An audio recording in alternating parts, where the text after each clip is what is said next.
Urine as a diagnostic tool.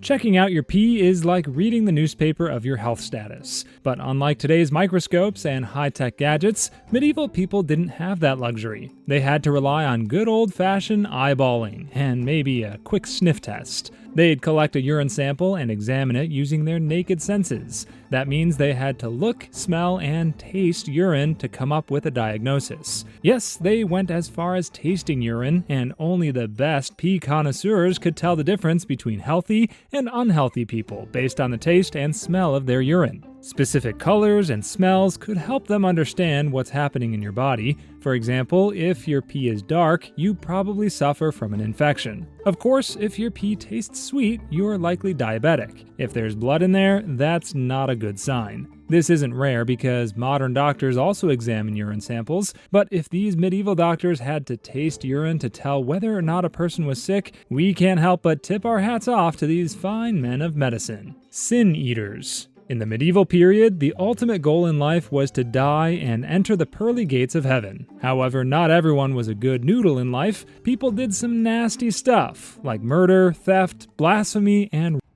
if that was the case, then no one would ever get to heaven. To fix that problem, they devised the idea of sin eaters. These are people who made a business out of going to funerals to eat and drink after praying over the dead and the food. The logic behind sin eaters is that they pray for God to let the bread and wine absorb the sins of the dead. So by eating the food at the funeral, the sin eaters take in the deceased person's sins, so that their sins would no longer burden them before they get to heaven. They must have had a unique diet, but instead of counting calories, they were counting sins. Oh, John committed 10 murders? Well, let's get 10 loaves of bread. The problem, however, is that sin eaters were shunned because they carried the sins of the dead. Their bad vibes made them outcasts in society. Then again, they get to eat and drink for free whenever there's a funeral, so it probably wasn't that bad of a gig. Cannibalistic medicines.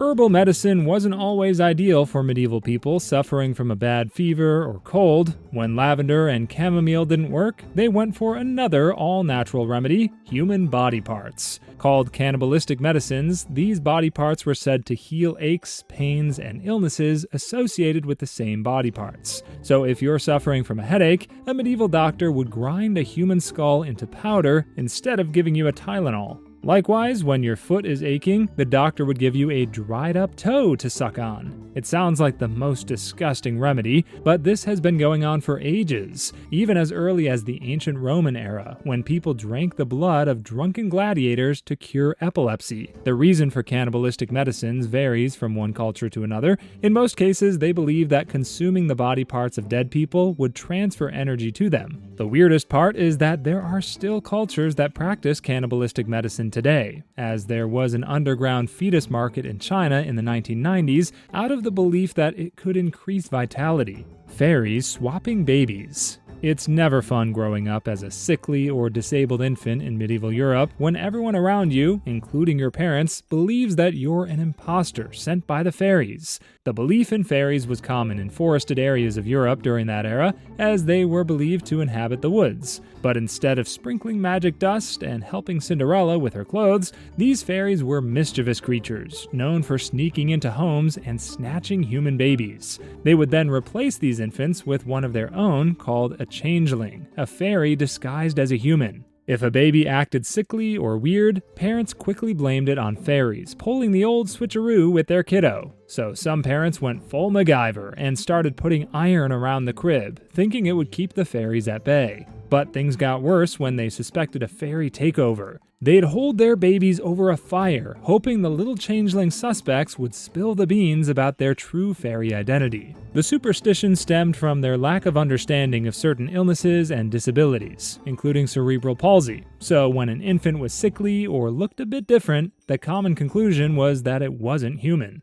Hand of Glories. People weren't collecting baseball cards in medieval times. Instead, they were hoarding pickled and dried up hands of murderers. They believed these dead hands had magical powers, like medieval lucky charms. So instead of keeping a rabbit's foot for good luck, they relied on the hand of a crook. Thieves sought their own hands of glory because legends say anyone possessing this relic could open any door they wanted. No lock was safe for a man possessing a severed and wrinkly hand. According to medieval lore, the hand of glory could be turned into a candle using the fat of the previous owner. When lit, it can freeze everyone around it, except the one wielding it. It was a sinister key that could freeze time and turn its wielder into a conductor orchestrating thefts and robberies, making it the perfect tool for medieval heists. Want to rob a medieval bank? Just flash the Hand of Glory to freeze the guards and use it to open any vault. The Evil Eye. The norm that it's rude to stare can trace its roots to the medieval period, when a nasty glare called the evil eye was said to bring misfortune. Now, it's not just about someone giving you a dirty look.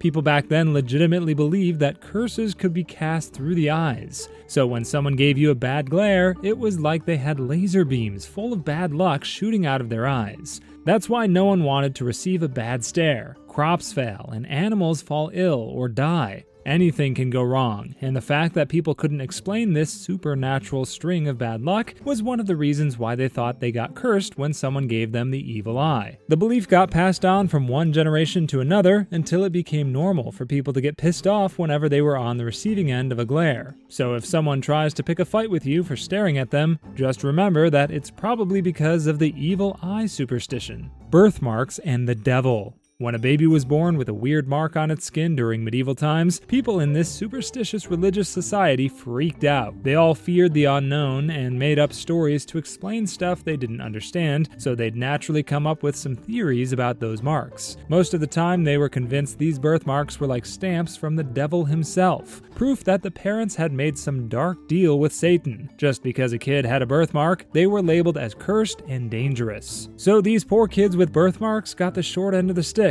People would avoid them like the plague, thinking they were walking, talking invitations to hell. And sometimes things got ugly. They'd be subjected to these exorcism rituals like something out of a horror movie. A priest yelling, "The power of Christ compels you," and a bunch of folks holding you down, all because of a birthmark. Sure, most of these folks managed to live somewhat normal lives afterward, but having to go through a bogus exorcism just because of a birthmark, that's gotta leave some physical and mental scars. And if you have a birthmark in less than public places, like your butt, you'd think you're in the clear. Well, if someone caught a glimpse of that, it'd be exorcism time all over again. Albinos were omens. Being born different during the medieval period was like waving a big flag for superstitions to come running. Take albinos, for example. They're born with a genetic problem that keeps their skin, hair, and eyes whiter than paper because their bodies don't make enough melanin, which gives color to those features. But back then, being an albino was like painting a target on your back. With your snow-white appearance, you'd stick out the worst way possible.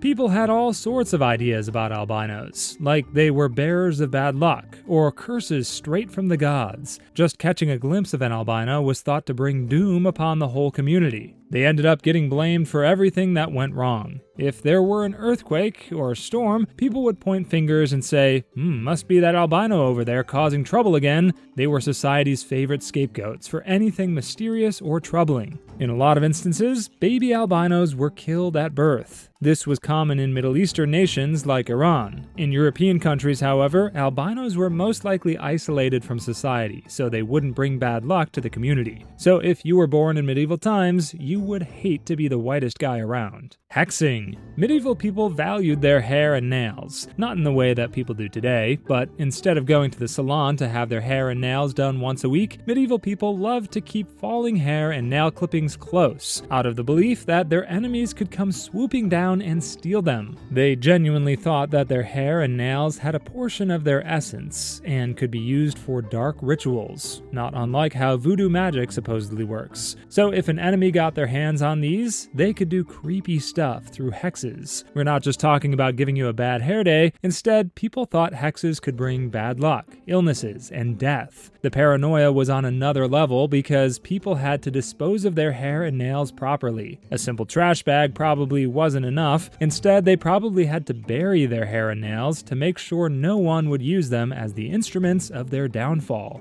Moldy bread. In the medieval kitchen, you'd get scolded for throwing out moldy bread. Sure, they knew eating moldy bread could get you sick, but they weren't about to let that bread go down without a fight. That's why medieval people used moldy bread to treat wounds. You might be thinking, oh, that's gross. For starters, it sounds disgusting, but there's an actual science behind it. Certain types of mold, like the ones that grow on bread, can help kill bacteria. This mold can produce penicillin, a natural antibiotic that can treat wounds and kill any infection.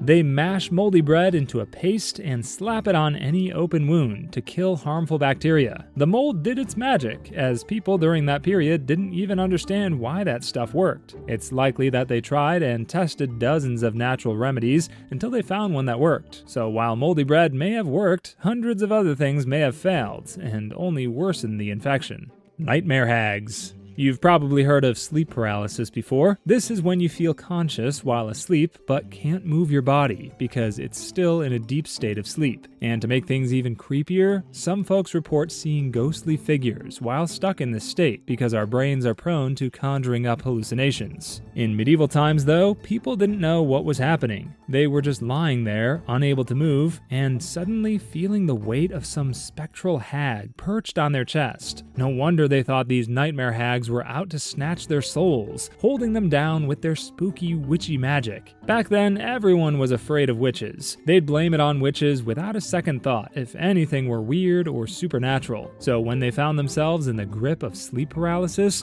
it's no wonder they hallucinated about witches trying to get at them. But fast forward to today, and the creatures haunting our sleep paralysis nightmares have taken a modern twist. Instead of witches, you are more likely to encounter a Slender Man or a creepy evil nun. Demons causing illness. If you're feeling feverish and tired during the medieval period, instead of thinking, oh, I probably caught the flu, you'd probably be cursing every demon mentioned in the Bible for giving you the sniffles. Due to their lack of scientific knowledge about viruses and bacteria, people in the medieval period often blamed demons for every illness, ranging from the common cold to the deadliest plagues. They thought that these demons could sneak into the body to wreak havoc and cause illness. It wasn't just some local superstition because it influenced how people dealt with illnesses. Instead of going to the local healer, they'd turn to the church and ask for prayers and exorcism to rid themselves of the demons causing them to go ill. There were also cases when a simple sneeze would make people think that you're suffering from the early symptoms of demon possession. Thankfully, we now have Google and WebMD telling us that we only have 48 hours to live when we have a headache.